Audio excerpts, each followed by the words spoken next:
po sa bawat isa po sa at tayo po muli na magkakaroon po ng pagkakataon makapag-aral po ng salita po ng Diyos. At ang live po na ito ay mula po sa CMP Padilla, Door of Faith Church, Kawayan.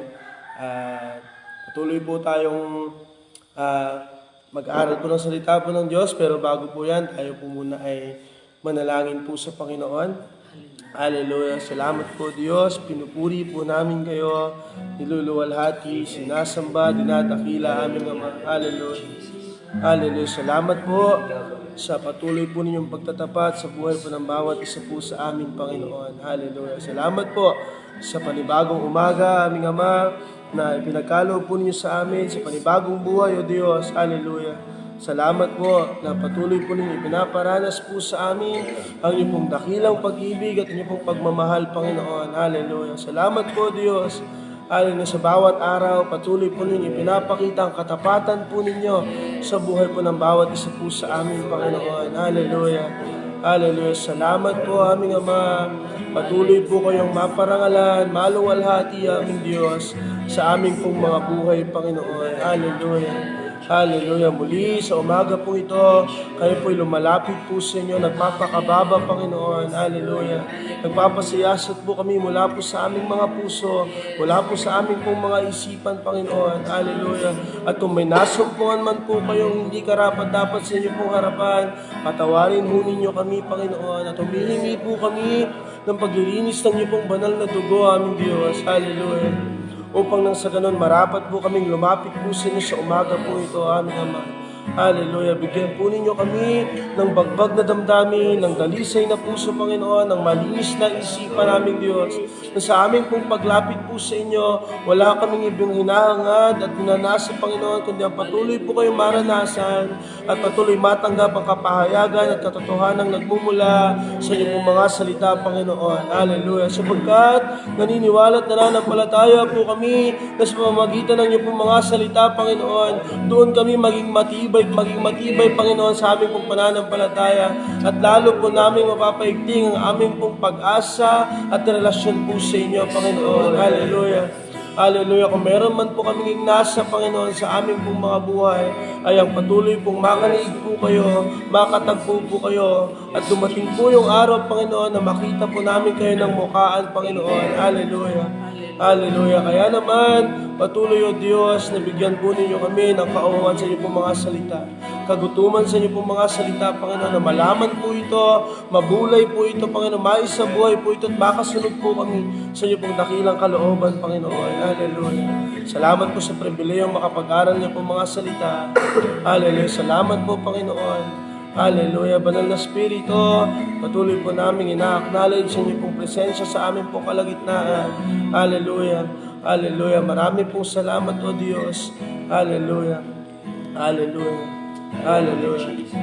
Hallelujah. Purihin po kayo, Panginoon. Hallelujah. Salamat po sa inyo, aming Diyos. Hallelujah. Minsan pa po natin awitan ng ating pong Panginoon sa umaga po ito. Hallelujah.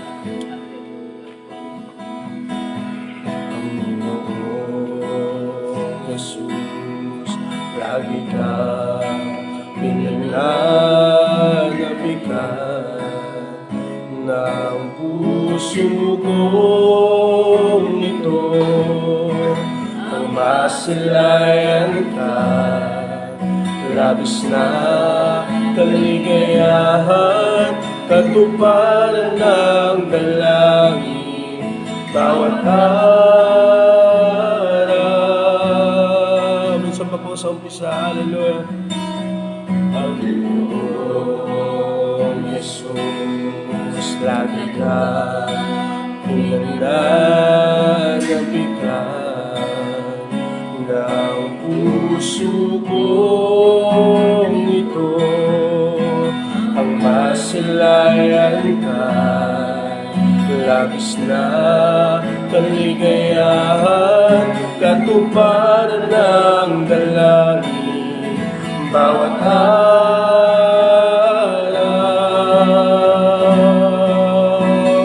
Aming Panginoon,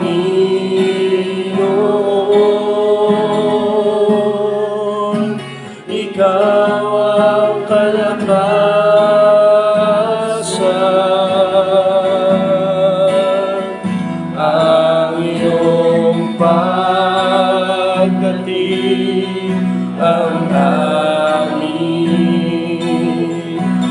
kaliwan,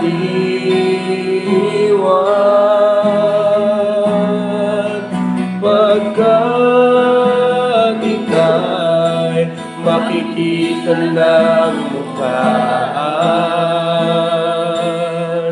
Mamamalas ko ang iyong kagandahan, Panginoong Jesus, lagi kang pinananabikan.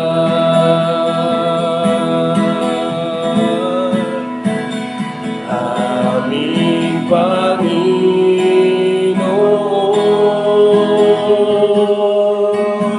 Ikaw ang kalakasan,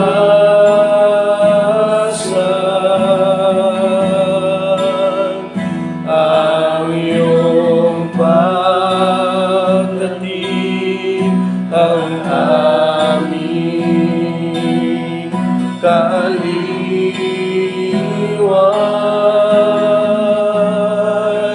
pagkat ika'y makikita ng mukhaan. Mamamalas ko ang iyong kagandahan, Panginoong Jesus, lagi kang pinananabikan.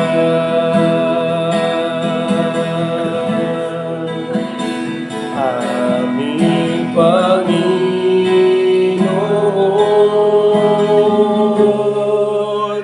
Ikaw ang kalakasan,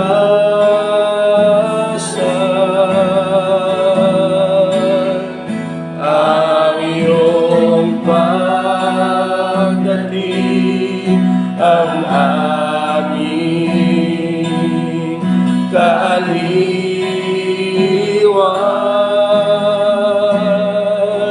pagkat ika'y makikita ng mukhaan. Mamamalas mo ang iyong kagandahan, Panginoong Jesus, lagi kang pinananabikan, lagi kang pinananabikan, lagi kang pinananabikan.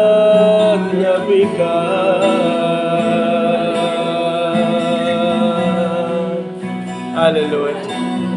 Hallelujah. Salamat po sa inyo, Panginoon.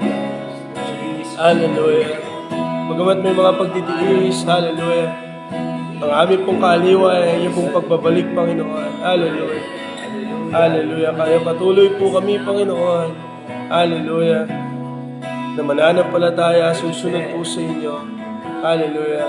Habang kami nananatili sa mundo pong ito. Marami pong salamat sa pagpapatuloy ng inyong pong gawain, Panginoon. Hayaan po ninyo na sa pamamagitan ng inyong pong mga salitang maihahayag sa umaga pong ito, magsilbi po ito, Panginoon, na pagpapaalala po sa amin, pagtutuwid po sa amin, pagpapalakas po sa amin, at patuloy kaparaanan, Panginoon, upang patuloy akayin po kaming magtalaga po ng buhay sa inyo, at patuloy pong maglingkod sa inyo pong dakila at banal na pangalan, Panginoon. Salamat po sa umaga pong ito. Wala po kaming ibang nasa, kundi ang patuloy po kayong maluwalhati sa amin pong mga buhay.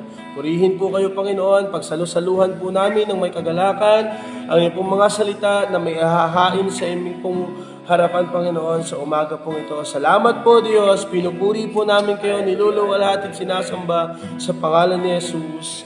Amen.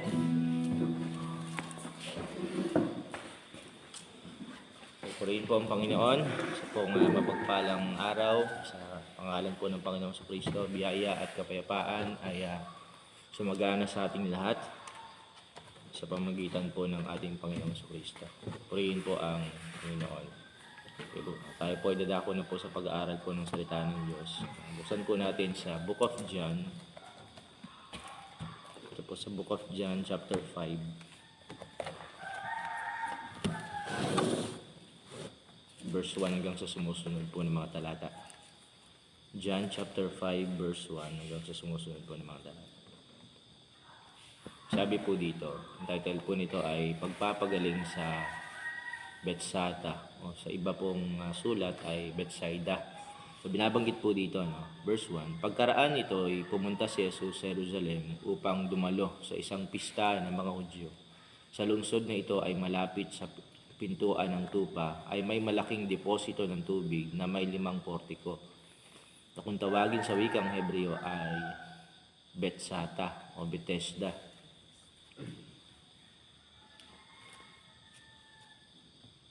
Sunod na talata po, nasa paligid nito ang maraming may sakit, may bulag, may pilay, at mga paralitiko. Sila naghihintay na gumalaw ang tubig dahil may panahong ang isang anghel ng Panginoon ay bumababa at pinapagalaw ang tubig. At ang maunang lumusong sa tubig matapos nitong gumalaw ay gumagaling sa anumang karamdaman. May isang lalaki doon na 38 taon nang may sakit. Nakita siya ni Jesus at alam niyang matagal nang may sakit ang lalaki. Kaya tinanong niya ito, gusto mo bang gumaling?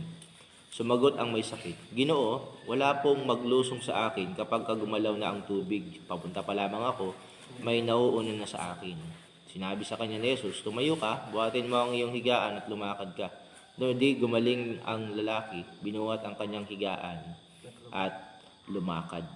Purihin po ang pagkabasa sa salita po ng Panginoon. So dito po na binabanggit po dito at naitala po dito yung kasaysayan ng isang lalaki na 38 years na po siyang may sakit. Siya po ay isa pong paralitiko. At ang yung pinakang ano po dito nais po ituro ng Panginoon dito ay una po ay si Jesus po, ang ating Panginoong Kristo. Jesus encountered the man personally ng 2 beses.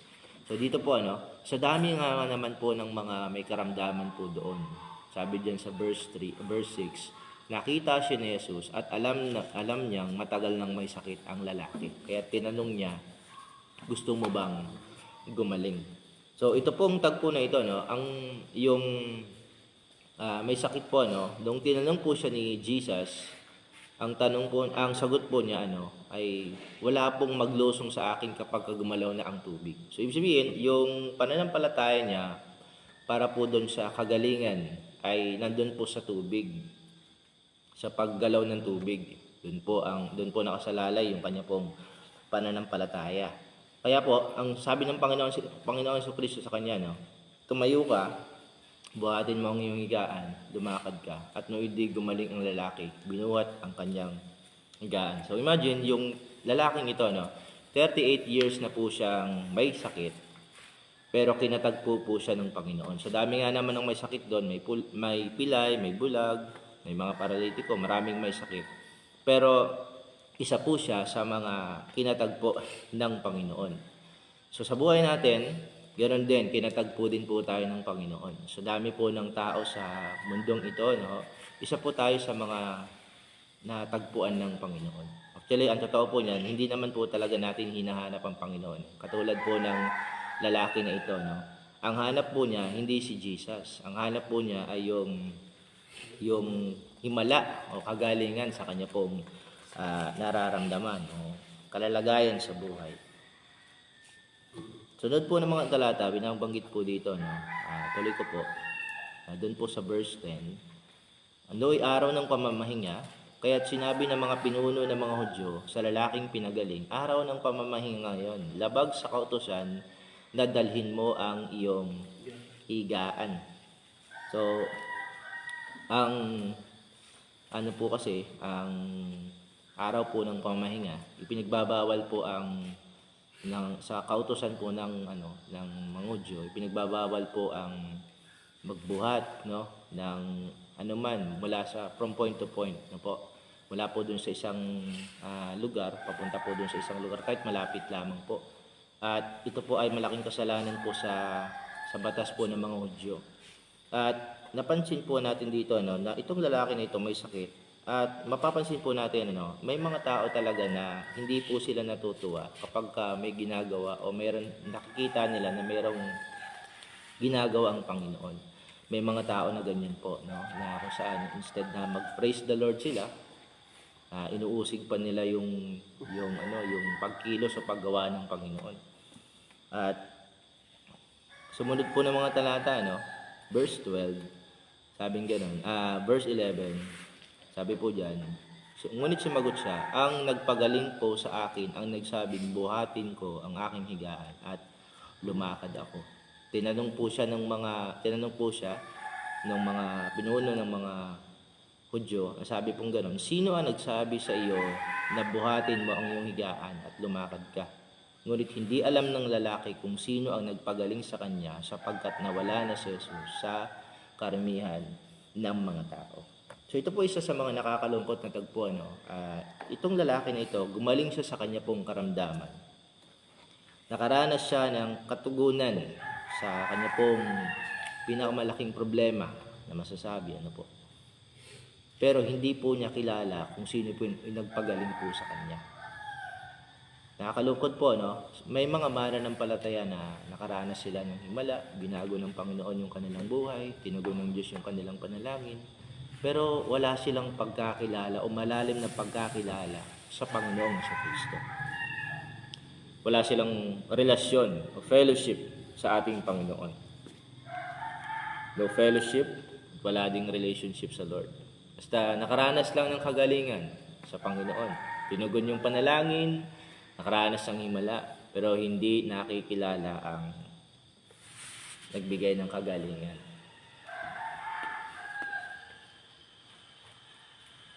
Sumunod po na tagpo, no, dun po sa verse 14, sabi po dyan, pagkatapos nito, nakita ni Jesus sa loob ng templo ang lalaki at sinabihan ito, magaling ka na ngayon, huwag ka nang gumawa ng kasalanan at baka masahol pa riyan ang mangyari sa iyo. 15, umalis ang lalaki at sinabi sa mga Hudyo na si Jesus ang nagpagaling sa kanya. 16, at dahil dito, si Jesus ay sinimulang usigin ng mga pinuno ng mga Hudyo sapagkat nagpagaling siya sa araw ng pamamahinga. Mapapansin po natin dito, no, nagkita sila ni Jesus ulit, no, sa templo sa ikalawang pagkakataon. At pinaalalahanan po siya, sinabihan siya, no, na magaling ka na ngayon. Kumbaga, kinonfirm ni Jesus yung kagalingan doon sa taong yon. Sabi nga rin, magaling ka na ngayon. Huwag ka nang gumawa ng kasalanan, baka masahol pa riyan ang mangyari sa inyo. Ang dahilan ng pagkakasakit ng lalaking ito ay dahil po sa kasalanan. Alam niyo po, ang kasalanan po, no, yan po ay, ang living in sin ay worst thing po ang mangyayari sa buhay ng isang tao kapag ka namumuhay sa pagkakasala. Kasi ang kasalanan, kabayaran ng kasalanan ay kamatayan. Yung unang encounter ni Jesus dito sa taong ito, ang concern niya, una, yung kanyang physical health. Kaya pinagaling siya ni Jesus. Pangalawang pagkakataon na nagkita sila, ang concern na ni Jesus dito ay yung kanyang spiritual health. Sabing gano'n, huwag ka nang gumawa ng kasalanan, baka masahol pa riyan ang mangyari sa iyo. So, tinuturo po dito ng salita po ng Panginoon na tayo po bilang mga mananampalataya, matapos po nating tumanggap ng kaligtasan, matapos nating tumanggap ng mga himala, mga pagtugon sa panalangin, isa ang ina-expect ng Diyos para sa bawat isa sa atin. Walang iba kundi paglingkuran natin siya, purihin natin siya, pag-alayan natin siya ng buhay, at hindi na tayo mamuhay pa dun sa pagkakasala na naging dahilan ng kamatayan o pag-aalay ng buhay ng Panginoong Kristo. Kaya kapag ang isang mananampalataya ay namumuhay pa rin sa pagkakasala, it will paralyze your walk with the Lord, sa Panginoon. Hindi kailanman makakasunod sa kalooban ng Panginoon o sa kalooban ng Diyos ang isang taong namumuhay sa pagkakasala. At kailanman hindi kalulugdan ng Panginoon. Kaya sabi ng Panginoon sa Kristo diyan, madiin yung pagkasabi ng Panginoon. Sabing ganoon, huwag ka nang gumawa ng kasalanan. Huwag ka nang gumawa ng kasalanan at baka masahol pa riyan ang mangyari sa iyo. Now, pagkatapos marinig ito ng lalaki, hindi man lang siya nagtawag nito, hindi man lang niya in-appreciate na, "Oy, kayo po pala yung nagpagaling sa akin." Praise the Lord. Wala, ang ginawa niya, umalis agad siya at sinabi niya sa mga Hudyo na si Jesus ang nagpagaling sa kanya, no? Ang taong ito, napapansin po natin, ang taong ito nakatanggap ng kagalingan, nakatanggap ng himala mula sa Panginoon, pero hindi niya pinahalagahan yung nagbigay. Hindi niya pinahalagahan yung kanyang tinanggap. Basta nakita niya lang yung sarili niya, magaling na siya. Pagkatapos nun,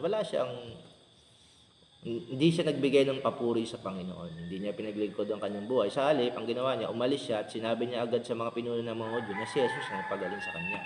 At pagkatapos nun, si Jesus po ay sinimulang usigin ng mga pinuno ng mga Hudyo sapagkat nagpagaling nga po ang Panginoon sa araw ng pamamahinga. Kasi po nung panahon po na yun, malaking kasalanan po ang paggawa sa araw ng pamamahinga. Babatuin po hanggang mamatay. So, para siguro i-exit niya yung kanyang sarili dahil po doon na nakita po siya ng mga pinuno ng mga Hudyo na binuhat niya yung kanyang higaan. So, yung kasalanan niya, ihahanap niya sa iba. Tawag doon? Ibibintang niya sa iba. O, sabi nga rin kasi ang sagot niya dito sa verse 12 na sabi nga sa verse 11, sabi nga, ang nagpagaling po sa akin na nagsabing buhatin ko ang aking higaan at lumakad ako. Instead na mag-praise the Lord, instead na magpasalamat, nasisi patuloy ang Panginoon sa Kristo. At kaya pinapaalala po sa atin na tayo man na mga tumanggap ng biyaya mula sa Diyos. Tumanggap tayo ng habag mula sa Panginoon. Sa kabila ng hindi tayo karapat-dapat, pinapaalalahanan tayo na pahalagahan natin yung nagbigay at yung ibinigay sa atin. Ano po yung binigay sa atin? Yung kaligtasan, yung kagalingan sa ating karamdaman, yung kalayaan mula sa pagiging alipin ng kasalanan. Lahat yun dahil sa biyaya at habag ng Panginoon. Kaya nga po, ang paalala po ng 1 Corinthians chapter 6 verse 1, basahin ko lamang po. 2 Corinthians po. 2 Corinthians chapter 6 verse 1 and 2. Ang sabi po dito, yamang kami magkasama sa gawain ng Diyos, nakikiusap kami sa inyo na huwag ninyong sayangin ang kagandahang loob na ibinigay sa inyo ng Diyos. Sapagkat sinasabi niya, sa kaukulang panahon ay pinakinggan kita, sa araw ng pagliligtas, sinaklolohan kita. Ngayon na ang kaukulang panahon, ito ang araw ng pagliligtas. Purihin ng Panginoon. So pinapaalalahanan po tayo dito na tayo na mga tumanggap ng kaligtasan, tumanggap tayo ng mga pagpapalang material, pagpapalang spiritual mula sa Panginoon, mas lalo nating pagyamanin yung relationship natin, fellowship natin sa Panginoong sa Kristo. Yung taong ito, ingratitude siya. Instead na magpasalamat siya sa Panginoon, hindi siya nagpasalamat sa Panginoon. Sa halip, nasisi patuloy ang Panginoong sa Kristo dahil po sa ginawa sa kanyang pagpapagaling. Kaya, sinasabi ng salita ng Panginoon na isang mabuting bagay magpasalamat sa Diyos, mga kapatid. Salamatan natin ang Panginoon. He is worthy of praise, glory, and honor. Karapat-dapat ang Panginoon sa pagsamba, pagpupuri, paglilingkod. Karapat-dapat siya. Ang ginawa po ng lalaking ito, pagkatapos po niyang matanggap yung kanyang kagalingan, hindi niya ibinigay ang papuri sa Panginoon. Kaya isang paalala po ito sa bawat isa po sa atin na matutunan nating i-appreciate yung lahat ng ginagawa ng Panginoon mula dun sa pinakamaliit na nagaganap sa buhay natin hanggang sa pinakamalaking detalye ng buhay natin. Matutunan nating ibigay palagi ang papuri sa ating Panginoon. Binigyan tayo ng Diyos ng desire, buting pagnanasa na siya po ay hanapin sa buhay niya ito. At ang dahilan bakit po tinawag tayo ng Diyos, tinugon tayo ng Panginoon, niligtas tayo ng Diyos, ang dahilan po nun ay nais niya na magkaroon tayo ng malapit na ugnayan sa Diyos Ama o malapit na relasyon sa Diyos. At sa pamamagitan po ng pag-aalay ng Panginoong Kristo ng buhay doon sa krus ng Kalbaryo, binigyan niya ng pag-asa ang bawat isa po sa atin na walang pag-asa dahil po tayo pong lahat ay napatunayang nagkasala. At hindi po natin hinahanap ang Diyos Ang hinahanap po natin ay yung sarili po nating kagustuhan. Hindi po natin sinusunod ang Panginoon, ang sinusunod po natin yung sarili po nating mga kagustuhan. Pero salamat sa Panginoon, pinalaya tayo ng Diyos mula sa ganong klaseng paraan ng pamumuhay. At binigyan tayo ng Diyos ng pribilehiyo na makilala siya ng lubusan, makapaglingkod sa Kanya. Kaya nga po, paalala po sa atin ng 2 Peter chapter 3 verse 18. Basahin ko lamang po, 2 Peter chapter 3 verse 18 po. Sabing ganun dito, sa halip, patuloy kayong lumago sa kagandahang loob ng ating Panginoon at tagapagligtas na si Jesucristo at sa pagkakilala sa Kanya. Sa Kanya ang kalwalatian ngayon at magpakailanman. Amen. So inikayat po tayo dito ni Apostol Pedro na patuloy po tayong lumago sa kagandahang loob ng ating Panginoon, sa pagkaunawa sa Kanyang biyaya. At lumago po tayo sa pagkakilala po sa Kanya, sa ating Panginoong Jesucristo. Kalooban po ng Diyos yon na makilala natin siyang lubusan. Kalooban ng Diyos na makilala natin siya at lumago tayo sa pagkakilala po sa Kanya. Purihin ang Panginoon. Itong lalaki po na ito, na pinagaling ng Panginoon. Sa ikalawang pagkakataon ng kanilang pagkikita ni Jesus, hindi man lang siya nanabik. Hindi man lang siya nagkaroon ng excitement na, sino kaya nagpagaling sa akin? Isipin mo, 38 years siyang may karamdaman, tapos nung tinugon siya ng Panginoon, pinagaling siya. Hindi man lang siya nagkaroon ng interes na kilalanin, bigyan ng parangal yung nagbigay sa kanya ng kagalingan at tumugon sa higit niyang pangangailangan. Sa atin, tinuturuan tayo ng salita ng Panginoon na tinugon ng Diyos yung higit natin kailangan. Man's greatest need is salvation. At si Jesus po ay tumugon po noon. Sa pamamagitan po ng kanya pong pagkakatawang tao, pag-aalay ng buhay, in the fullness of time, inalay po niya yung kanyang buhay upang bigyan tayo ng kaligtasan sa pamamagitan ng pananampalataya sa kanya. Magdasal din po tayo na patuloy tayong makasunod sa kalooban ng Panginoon. Kalooban ng Diyos na yung buhay natin ay mai-align sa Kanya pong kalooban, sa Kanya pong mga kagustuhan.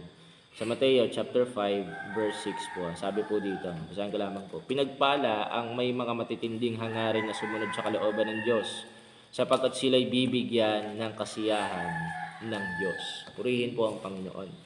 Yung may hangarin, yung may matinding hangarin na sumunod sa kalooban ng Diyos, bibigyan sila ng kasiyahan ng Panginoon. Na isang malaking kagalakan para sa bawat isa po sa atin bilang mga mananampalataya, bilang mga anak ng Diyos, na nakikita po natin yung ating sarili na nakasusunod tayo sa kalooban ng Panginoon. Mula doon sa pamumuhay na hiwalay sa kalooban ng Diyos sa kagustuhan ng Panginoon. Isang malaking pagpapala na makita po natin ang ating mga sarili na nakasusunod po tayo sa kalooban ng Diyos. Purihin ang Panginoon. At nais ng Diyos na maging pagpapala po tayo para po sa nakararami. Habang tayo po sumusunod sa kanyang kalooban ng Panginoon, habang tayo po ay lumalago sa pagkakilala po sa ating Panginoong Jesucristo, magiging pagpapala ang buhay ng bawat isa sa atin sa pangalan ng Panginoon. At gamitin ng Diyos ang buhay ng bawat isa po sa atin, mga kapatid, na ipahayag ang mabuting balita patungkol sa ating Panginoong Jesucristo. Si Jesus po ay nagliligtas, ang ating Panginoong Jesucristo po ay nagpapagaling ng may karamdaman. Kasi lahat bumabago po siya ng buhay. Purihin po ang Panginoon. Kaya napagpalang umaga po sa bawat isa po sa atin at sa lahat po ng mga makakapanood pa ng Facebook Live po na ito.